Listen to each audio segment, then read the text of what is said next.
Milán, 1995. Un disparo rompe el silencio de la mañana y un hombre elegante cae sobre las frías escaleras de mármol. Es Maurizio Gucci, heredero de un apellido que ya no era solo una marca, sino un imperio. La sangre que mancha el pavimento no solo pertenece a un hombre, sino a toda una dinastía consumida por la ambición, el resentimiento y la traición, porque Gucci nunca fue únicamente un sinónimo de lujo.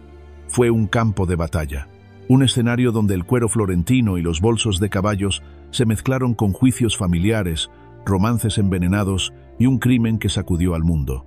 La historia que comenzó con Guccio, un joven que soñaba observando a la élite en el Savoy Hotel de Londres, terminó convertida en un mito tejido con oro y con sangre. ¿Cómo puede un apellido destinado a representar la belleza eterna convertirse en sinónimo de escándalo y tragedia? ¿Dónde termina el brillo del glamour y dónde comienza la sombra del poder? Gucci fue la gloria de Italia, el deseo de Hollywood, el símbolo de la moda global. Pero detrás de cada costura perfecta había secretos afilados como cuchillas, listas para cortar incluso a quienes lo llevaron en su propia sangre. Esta no es solo la historia de un imperio de moda. Es la crónica de un apellido que se volvió maldición. Una saga donde el amor se transformó en venganza y la riqueza en condena. Gucci, un mito que deslumbró al mundo y que casi se devoró a sí mismo. Florencia, finales del siglo XIX. El río Arno arrastraba un murmullo oscuro bajo los puentes, mientras en las calles estrechas el olor a cuero se mezclaba con el humo de las fábricas. Allí nació Guccio Gucci, un muchacho delgado con ojos febriles, demasiado grande para un destino tan pequeño. Desde niño entendió que había dos mundos, el de los que servían y el de los que poseían. Su padre era artesano, su madre ama de casa, y la vida parecía dictada para repetirse generación tras generación, pero Guccio no aceptaba ese veredicto. En los escaparates de Florencia veía maletas que parecían cofres mágicos, reservados para viajeros de otra raza. Aristócratas, políticos, actores. Él, un simple hijo de artesano, no podía tocarlas, pero podía desearlas con la furia de quien quiere incendiar el destino. Huyó a Londres buscando aire y encontró su templo en el Hotel Savoy. Allí, convertido en mozo, descubrió la esencia del lujo, no en las palabras, sino en los objetos. Cada maleta que cargaba parecía latir con secretos. Cada hebilla dorada brillaba como si desafiara al tiempo. Guccio no era un empleado, era un espía silencioso. Aprendía el idioma de los ricos, observaba sus rituales, memorizaba sus caprichos, pero cada sonrisa desdeñosa de un cliente lo atravesaba como una daga. Cada propina lanzada con desprecio era gasolina sobre un fuego que ardía en su pecho. Guccio no quería servir eternamente. Quería venganza. Quería crear algo tan perfecto y tan deseado que los mismos que lo despreciaban algún día se arrodillaran frente a su nombre. En el silencio de los pasillos del Savoy nació una obsesión. No se trataba solo de fabricar bolsos o maletas. Se trataba de construir un símbolo, una religión del deseo. Y aquel joven invisible, con manos marcadas por el trabajo, juró que algún día el mundo pronunciaría su apellido con reverencia. Porque la ambición, cuando nace de la herida, se convierte en arma letal. Y en el corazón oscuro de Guccio Gucci, esa arma ya estaba lista para ser desenvainada. De regreso en Florencia, Guccio Gucci no era el mismo joven que había partido. Londres lo había transformado.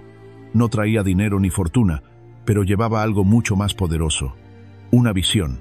En sus ojos seguía ardiendo la imagen de maletas impecables, de baúles dignos de reyes, de un lujo que no pertenecía a los suyos. Ahora estaba decidido. Italia debía tener un símbolo de grandeza que pudiera competir con todo lo que había visto en Inglaterra. Y ese símbolo llevaría su nombre. En 1921 abrió una pequeña tienda de artículos de cuero y equipaje. Desde fuera parecía insignificante. Un local modesto en una ciudad donde los talleres artesanales abundaban. Pero quien cruzaba esa puerta percibía algo distinto. Guccio no vendía objetos, vendía aspiraciones. Cada bolso, cada cinturón, cada maleta estaba impregnado de una promesa silenciosa. Poseerlo era pertenecer a un mundo más elevado. El secreto no estaba solo en el cuero, curtido con técnicas florentinas de precisión casi religiosa. Estaba en la obsesión de Guccio por los detalles. Pasaba horas revisando costuras, rechazando piezas que otros habrían considerado perfectas. Decía que un objeto de lujo no debía solo acompañar al dueño, debía sobrevivirlo. Pronto, la tienda comenzó a atraer a la élite local, aristócratas italianos, viajeros que pasaban por Florencia en busca de lo auténtico. La fama de Gucci creció como un murmullo en corredores de mármol. Aquel humilde artesano había encontrado la fórmula del deseo, pero el verdadero salto vino con un detalle aparentemente simple: la equitación. Gucci comprendió que los ricos no eran simples clientes, eran jinetes, cazadores, dueños de caballos de sangre. Introdujo la inspiración ecuestre en sus diseños. Herrajes, correas, detalles metálicos que recordaban a las bridas y monturas. Lo que nació como un guiño se convirtió en un código estético. Así surgieron símbolos inmortales. La franja verde-roja-verde, evocando las cinchas de montar, y el icónico horsebit, que transformó un simple mocasín en un objeto de culto. La marca dejó de ser una tienda para convertirse en un idioma. Quien llevaba Gucci hablaba sin palabras, proclamaba poder, elegancia, pertenencia a un círculo cerrado. Pero junto a la fama vino también la sospecha. Los competidores lo miraban con recelo, acusándolo de arrogante, de pretender demasiado. Y dentro de su propio taller, los murmullos de los empleados hablaban de un jefe implacable, capaz de destruir una pieza entera por una costura fuera de lugar. Gucci sonreía poco. No había ternura en su mirada, solo el fuego de quien sabe que está creando algo destinado a trascender. En las calles de Florencia, los transeúntes comenzaban a repetir un nombre con respeto casi reverencial: Gucci. Y lo que para otros era una marca, para él era una venganza cumplida. Ya no era el mozo invisible del Savoy. Ahora eran los ricos quienes entraban en su tienda, quienes pedían con humildad llevar un pedazo de su visión. Gucci había creado más que productos. Había construido un mito, y los mitos, como los dioses, exigen sacrificios.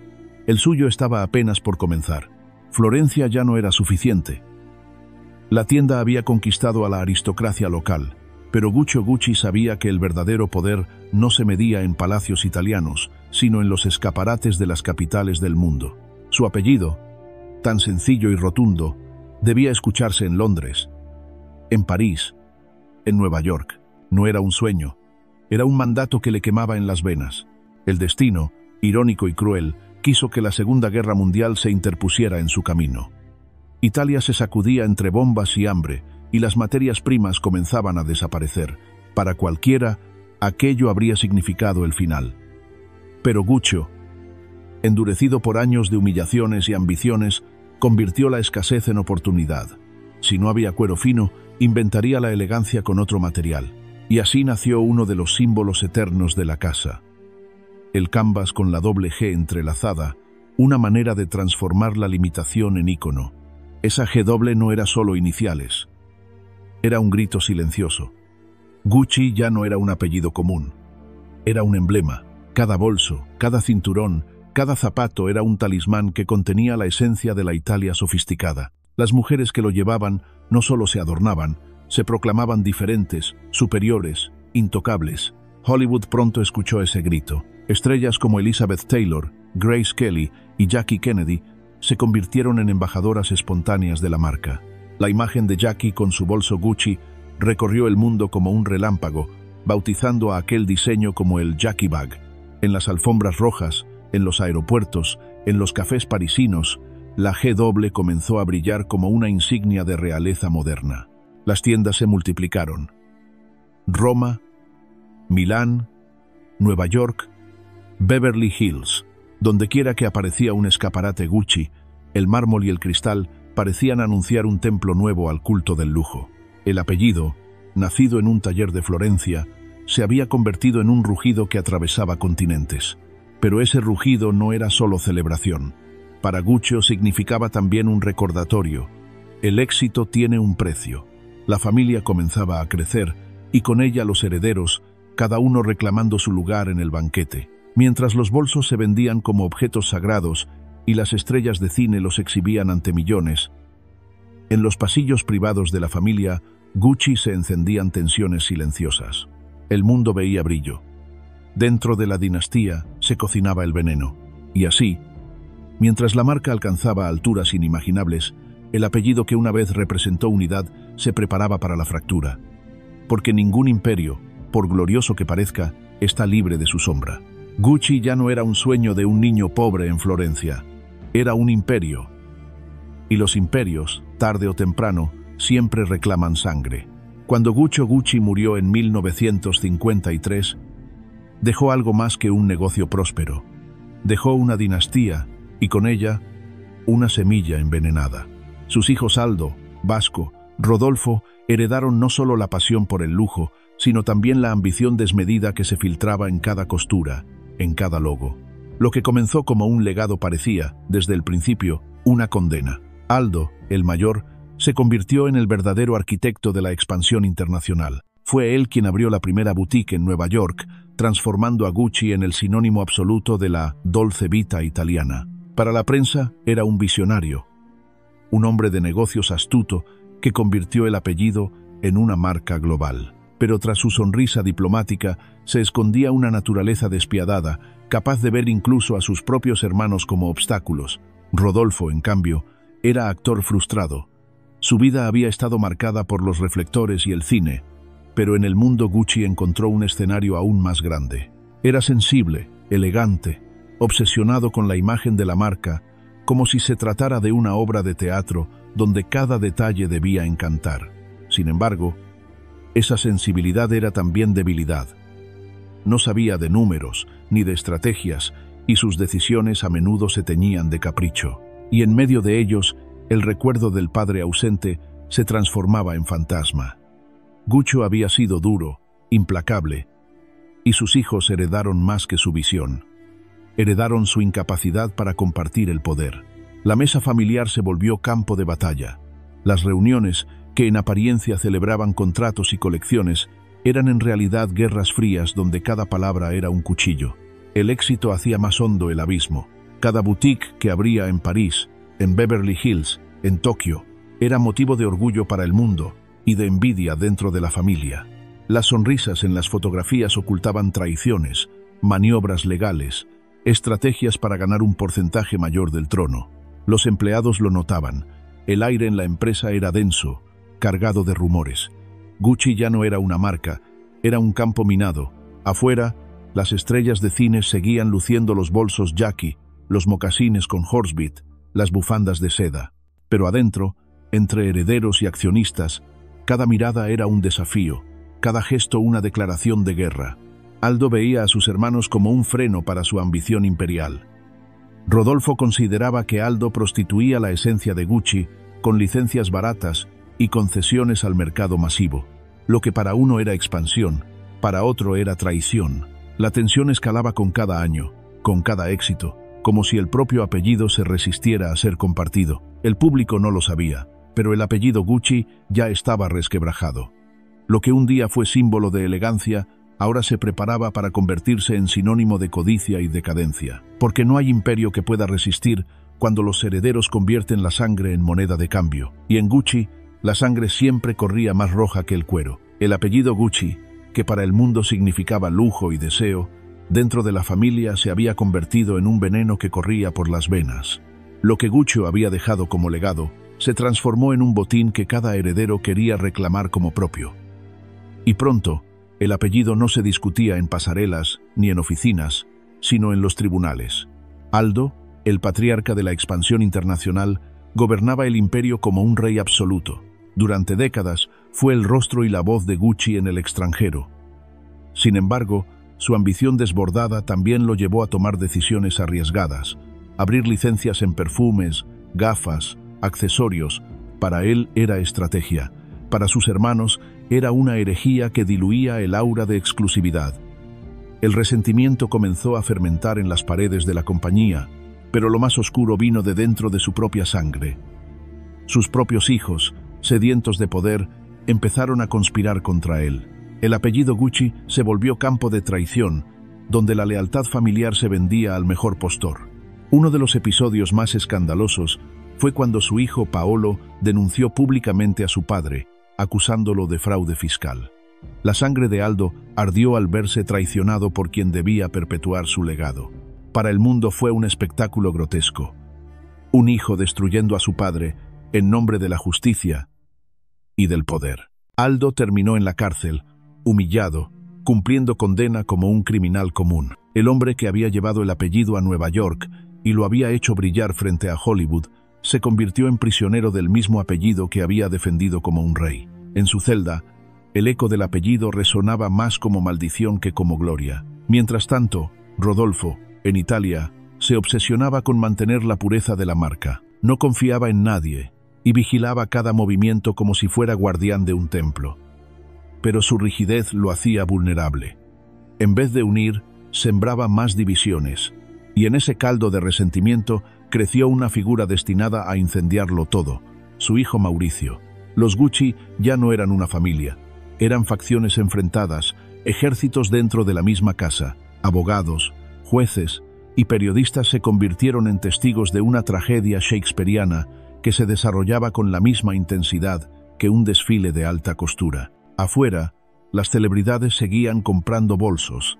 Adentro, los herederos se lanzaban demandas, traiciones y cuchillos invisibles. Los tribunales de Florencia y Nueva York se convirtieron en escenarios donde el lujo perdía todo su brillo. Allí, el apellido Gucci no era símbolo de elegancia, sino de codicia y venganza. El apellido que Gucci había querido elevar al cielo estaba siendo devorado en público, expuesto ante un mundo que miraba con morbo cómo la realeza del lujo se arrancaba la piel entre sí. En cada juicio, en cada documento legal, se confirmaba la paradoja más cruel.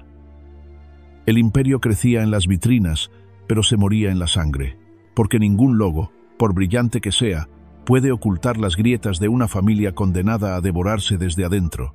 Mauricio Gucci era distinto a los otros herederos. Nieto de Guccio, hijo de Rodolfo, había crecido entre privilegios y silencios pesados. Era tímido, reservado, un joven que parecía más cómodo entre libros y sombras que en medio del estruendo familiar. Sin embargo, llevaba en su apellido un peso insoportable, la obligación de convertirse en la nueva cara del imperio. Y entonces apareció ella, Patricia Reggiani. La conoció en una fiesta, envuelta en un vestido ajustado, ojos encendidos, labios rojos como sentencia. Patricia no venía de una dinastía aristocrática, pero tenía lo que pocos podían ignorar: ambición pura. Para muchos, era una trepadora social, una mujer que miraba el mundo como un tablero donde cada movimiento debía acercarla al poder. Para Mauricio, en cambio, fue una revelación. Su fragilidad encontró refugio en la fuerza arrolladora de ella. El romance fue rápido, casi violento. Rodolfo, el padre de Mauricio, lo desaprobaba con dureza. Consideraba a Patricia una cazafortunas, una intrusa. Su oposición fue tan feroz que casi provocó la ruptura entre padre e hijo. Pero Mauricio eligió el amor, y con él, la guerra contra su propia sangre.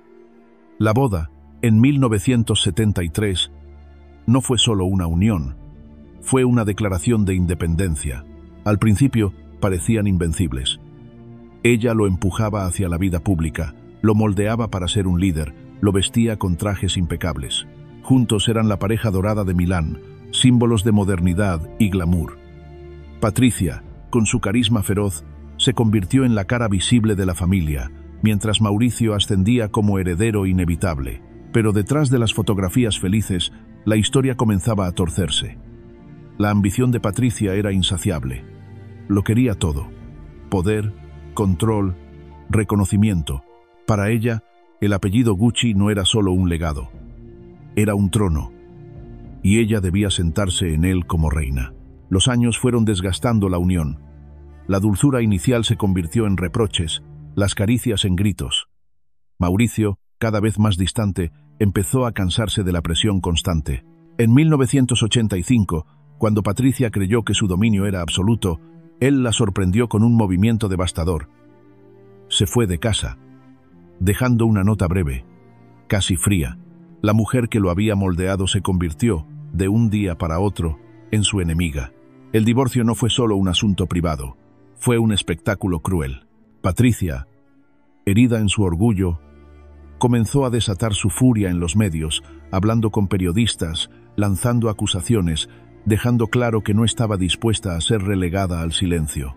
Se autoproclamó la Regina sin corona de Gucci, y con esa corona invisible, juró que Mauricio pagaría caro su traición. Mientras tanto, Mauricio, liberado de ella, se lanzaba a recuperar la compañía. Gastaba fortunas en proyectos fallidos, rodeado de asesores que lo veían más como presa que como líder. Su gestión comenzó a tambalear, y la distancia con Patricia se transformó en odio declarado. Ella, despechada, se hundía en una espiral de resentimiento y lujos decadentes. Vivía rodeada de evidencias, consejeras esotéricas y confidentes que alimentaban su cólera.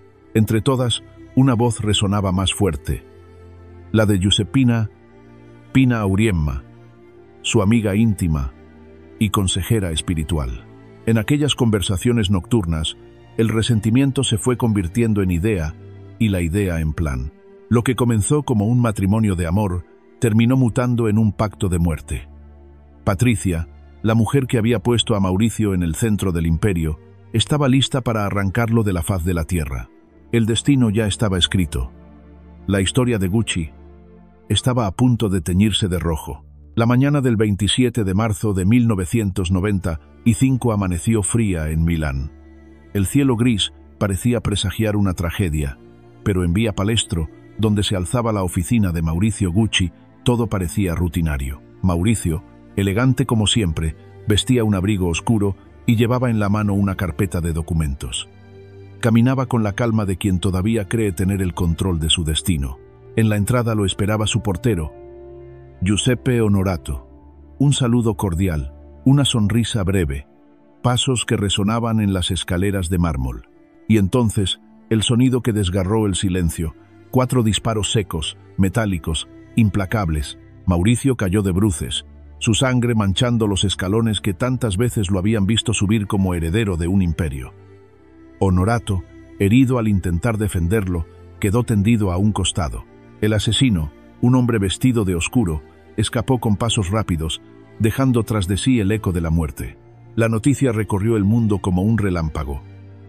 Asesinan a Mauricio Gucci en Milán. En cuestión de horas, los noticieros internacionales mostraban imágenes del mármol ensangrentado, del portón cerrado, de una ciudad paralizada por el crimen. No era solo la muerte de un empresario, era el derrumbe de una dinastía que durante décadas había representado el lujo italiano. La investigación comenzó de inmediato, pero las sombras eran más densas que las pruebas. ¿Quién había querido matar al último Gucci que aún mantenía control de la compañía? ¿Socios traicionados? ¿Competidores? ¿O alguien mucho más cercano? La policía exploró todas las pistas. Pero en Milán, los rumores se dispararon con la velocidad de un cuchillo en la noche. Muchos señalaban con un susurro el nombre que nadie se atrevía a pronunciar en voz alta: Patricia Reggiani. La prensa, fascinada, la bautizó como la Viuda Negra. Ella, fría, aparecía en entrevistas vestida de negro, con joyas brillando como cuchillas, declarando su inocencia con una calma perturbadora. ¿Quién se atrevería a matarlo? No lo sé, decía con voz serena, como si hablara de un extraño y no del hombre que había sido su marido. Los investigadores tardaron 2 años en hilar las piezas. Al final, el rompecabezas reveló la verdad más brutal. Patricia, consumida por el resentimiento, había contratado a sicarios a través de su amiga y confidente, Giuseppina Auriemma. Había pagado por la muerte del hombre que un día había amado, del padre de sus hijas, del heredero de un apellido convertido en maldición. Cuando la condenaron en 1998, la imagen quedó grabada en la memoria colectiva. Patricia, impecable, con gafas oscuras y labios pintados, caminando hacia el tribunal como si se tratara de una pasarela. No mostraba arrepentimiento, ni lágrimas, ni culpa. Para el mundo, era la personificación de la tragedia Gucci. Lujo, ambición y sangre entrelazados en un mismo nombre. El asesinato de Mauricio no fue solo un crimen. Fue el último acto de una tragedia shakespeariana que había comenzado en un taller de cuero en Florencia y terminó en las escaleras de mármol de una oficina milanesa. Gucci, el imperio del lujo, quedaba marcado para siempre con el sello de la traición y la muerte. Porque al final, La verdadera maldición de los Gucci no estaba en sus enemigos externos, sino en el veneno que corría por su propia sangre. Con la sangre de Mauricio aún fresca en la memoria colectiva, una verdad se hizo imposible de ocultar. El apellido Gucci ya no pertenecía a los Gucci. Lo que había nacido como el sueño artesanal de un muchacho florentino y se había expandido con la ambición de generaciones, terminó siendo un imperio sin rey, un palacio vacío donde los herederos habían sido expulsados uno a uno, no por enemigos externos, sino por sus propias dagas internas. En los años previos a su asesinato, Mauricio había cometido el error fatal de cualquier príncipe: creer que el apellido bastaba para gobernar. Sus decisiones, erráticas y costosas, lo habían llevado a endeudarse hasta niveles insostenibles. Oficinas fastuosas, colecciones deslumbrantes pero poco rentables, gastos excesivos, cada paso parecía más un capricho que una estrategia. El resultado fue inevitable. El control de Gucci comenzó a deslizarse entre sus dedos como arena dorada. Los bancos, los inversionistas, los accionistas internacionales se convirtieron en los nuevos dueños silenciosos del imperio. La familia, que durante décadas se había disputado a gritos y juicios cada porción de poder, se encontró de repente fuera del tablero. Gucci, la casa que había sido su campo de batalla, ya no necesitaba de su sangre. En 1993, 2 años antes de su asesinato, Mauricio vendió su participación restante a Investcorp, un fondo de inversión con sede en Bahrein. Con esa transacción, la dinastía Gucci quedó oficialmente desterrada de su propio imperio. No quedaba un solo miembro de la familia en la dirección. El apellido seguía brillando en escaparates de todo el mundo, pero ahora era un logo vacío, un fetiche corporativo manipulado por ejecutivos en trajes grises que no compartían la sangre ni las cicatrices del fundador. El mundo observaba con fascinación morbosa. ¿Cómo era posible que una familia que había creado un símbolo universal de lujo hubiera terminado en la ruina, la cárcel y el asesinato? Las revistas de moda mostraban las nuevas colecciones, pero entre líneas siempre estaba el eco de la tragedia. Gucci ya no era Gucci. Los herederos dispersos vivían con la sombra del apellido que habían perdido. Aldo había muerto en 1990, marcado por la cárcel y las disputas. Rodolfo había partido años antes, incapaz de evitar que su hijo arruinara lo que quedaba. Paolo, el hijo traidor, quedó relegado a la infamia. Y Mauricio, el último heredero que había llevado la llama, terminó asesinado por la mujer que alguna vez lo llamó amor. Lo único que sobrevivía era el nombre. Pero ese nombre, grabado en oro y cuero, ya no pertenecía a quienes lo habían engendrado. Era propiedad de inversionistas, de consejos de administración, de juntas directivas. El apellido que había sido un grito de orgullo florentino se convirtió en un producto financiero que podía ser comprado, vendido, negociado como cualquier mercancía. Para el público, Gucci seguía siendo lujo. Para la familia, Gucci era una herida abierta. Y así, en los pasillos silenciosos de las boutiques, entre espejos y lámparas de cristal, el eco de los Gucci ya no se escuchaba. Solo quedaba la marca, despojada de su carne y su sangre, un cadáver exquisito, embalsamado para seguir brillando en vitrinas, aunque su corazón hubiera dejado de latir. Porque los imperios, cuando no caen por invasores, se derrumban por traición interna, y el de los Gucci se convirtió en la prueba más cruel de que ningún apellido, por poderoso que sea, puede sobrevivir al veneno de su propia sangre. Cuando la familia Gucci fue expulsada de su propio imperio, muchos pensaron que la marca estaba condenada a convertirse en un cadáver de lujo, un logo vacío, una reliquia que viviría del pasado hasta desvanecerse en el polvo de los archivos de moda. Pero en el mundo del lujo, la muerte no siempre es definitiva. A veces, el cadáver resucita con una furia inesperada. Y en el caso de Gucci, el resucitador tenía nombre y apellido: Tom Ford. Era joven, americano, con un magnetismo que mezclaba insolencia y sofisticación. Había llegado a la casa italiana como un desconocido, pero pronto se reveló como un visionario. Mientras los ejecutivos de Investcorp debatían fríamente sobre números y estrategias, Tom Ford comprendió algo esencial. Gucci necesitaba más que finanzas, necesitaba deseo. Su visión era radical: olvidar las viejas disputas familiares, las tradiciones cargadas de polvo, las heridas imposibles de cerrar. En lugar de nostalgia, Ford ofreció provocación. En sus colecciones los cuerpos brillaban con un erotismo descarado, el cuero se convertía en piel ardiente, las faldas se acortaban hasta el límite del escándalo. Gucci dejó de ser símbolo de aristocracia distante y se transformó en un grito sexual, en un estandarte de rebeldía glamorosa. Las pasarelas de los años 90, hasta entonces dominadas por la elegancia contenida, se incendiaron con sus modelos enfundados en vestidos de satén cortados al filo del pecado. El perfume de Gucci, bajo su dirección, no solo olía a lujo, olía a carne, a sudor, a placer prohibido. Era una bofetada a la tradición, una declaración de guerra contra lo que la marca había sido. El impacto fue inmediato. En cuestión de temporadas, Gucci pasó de estar al borde de la irrelevancia a convertirse en la firma más codiciada del planeta. Las estrellas de Hollywood lo abrazaron, las revistas lo elevaron, los compradores se pelearon por cada pieza.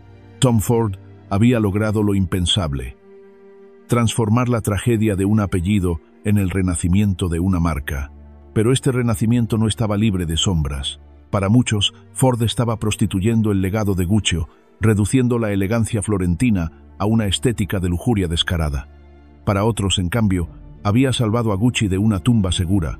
La polémica era constante, pero precisamente allí estaba la clave. Gucci volvió a ser conversación, deseo, obsesión. El hombre que caminaba por los desfiles con gafas oscuras y un aire de estrella de cine no solo dirigía una casa de moda, dirigía un fenómeno cultural. Gucci, bajo su mando, ya no era un apellido ensangrentado por traiciones familiares. Era un símbolo de poder sexual, de irreverencia, de vida después de la muerte. El éxito fue tan arrollador que el grupo PPR Hoy Kering, dirigido por François Pinault, adquirió la marca, consolidando el nuevo imperio. Gucci ya no pertenecía a la sangre de Florencia ni a los inversionistas de Bahrein. Ahora estaba en manos de un conglomerado francés, y bajo el estandarte creativo de Tom Ford, se convertía en un monstruo global que devoraba mercados y titulares. La resurrección fue brutal, espectacular, imposible de ignorar.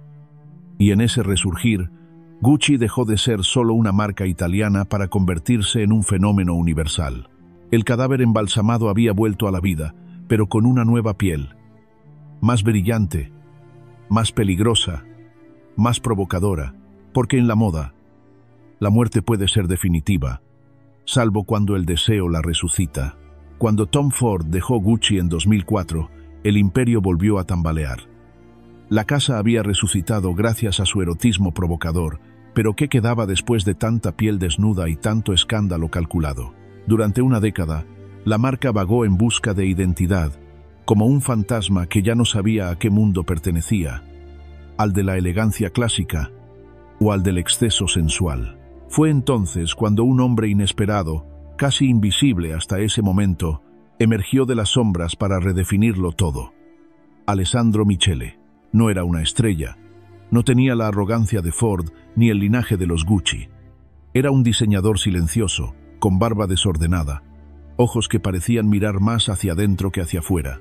Pero dentro de ese silencio habitaba un universo, un carnaval de símbolos, referencias históricas, colores imposibles, criaturas mitológicas y poéticas. Michele no quería continuar la tradición, quería demolerla y reconstruirla en un lenguaje nuevo. Su primera colección fue como un terremoto.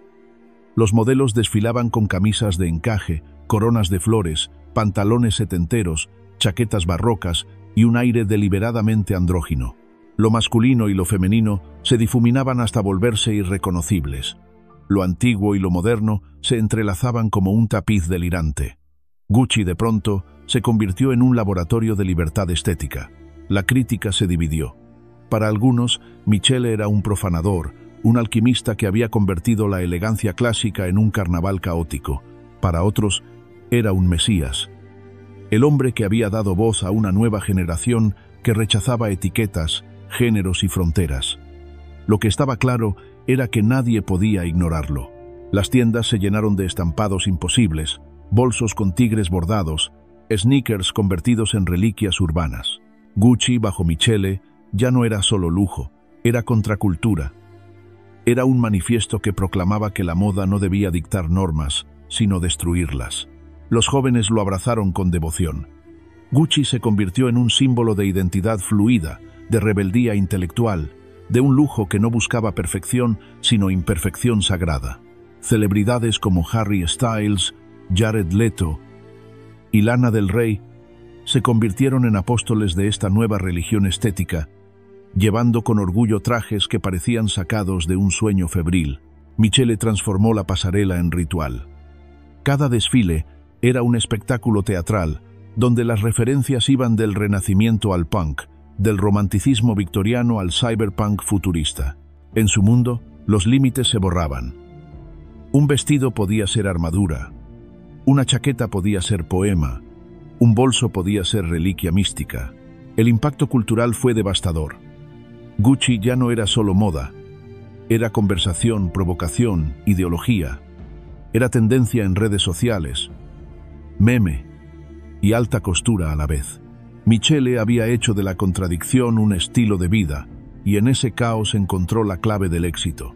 Sin embargo, como todo en Gucci, la luz venía acompañada de sombras. Algunos decían que el exceso terminaría devorándolo, que tanta saturación visual cansaría al público. Otros lo acusaban de convertir la casa en un espectáculo sin dirección. Pero mientras las críticas se acumulaban, las ventas se disparaban y la influencia cultural alcanzaba dimensiones planetarias. Alessandro Michele no solo devolvió a Gucci su relevancia, lo convirtió en un espejo deformante donde la sociedad podía contemplar sus obsesiones, sus ansiedades y sus sueños de libertad. Gucci, una vez más, había mutado. Del cuero artesanal al escándalo sexual, del lujo aristocrático a la contracultura global. Michele demostró que en la moda, como en la vida, no hay nada más eterno que el cambio, y en ese caos, Gucci volvió a encontrar su divinidad. Gucci no es solo una casa de moda, es una tragedia griega escrita en cuero, sangre y deseo. Nació en un taller humilde de Florencia, creció como símbolo de lujo indomable, se fracturó en guerras familiares y alcanzó su clímax con un asesinato que estremeció al mundo. Y sin embargo, contra toda lógica, resucitó una y otra vez, reinventándose bajo manos extranjeras, mutando en espejos donde cada generación pudo mirarse y reconocerse. En Gucci conviven todas las contradicciones humanas, la ambición desmedida y la fragilidad, el amor apasionado y el odio implacable, la elegancia refinada y la vulgaridad descarada. Es un nombre que brilla en vitrinas iluminadas, pero que también susurra en las sombras de una cárcel, de un tribunal, de una escalera manchada de sangre. El imperio familiar murió hace mucho. No quedan Gucci en Gucci. Pero el apellido, despojado de su carne, se transformó en mito. Como los dioses antiguos, que exigían sacrificios para seguir existiendo, Gucci sigue vivo gracias a la sangre que derramó, a las pasiones que encendió, a los sueños que aún promete. Hoy, cuando alguien viste un bolso bordado, unos zapatos con horsebit o un vestido barroco salido de la mente de Alessandro Michele, no solo lleva un objeto, lleva un pedazo de esa historia oscura y fascinante. Lleva la gloria y la condena de un apellido que trascendió a sus propios dueños. Gucci es prueba de que la moda no es superficialidad. Es narrativa, es poder, es herida y es redención. Cada puntada es un secreto, cada logo una cicatriz, cada desfile un acto de resurrección. Y al final, esa es la paradoja eterna. Gucci fue familia, y la familia se destruyó. Gucci fue lujo, y el lujo se convirtió en arma. Gucci fue muerte, y la muerte lo convirtió en leyenda. Porque algunos nombres no necesitan herederos para sobrevivir. Les basta con el eco de su propia historia. Gucci es uno de ellos.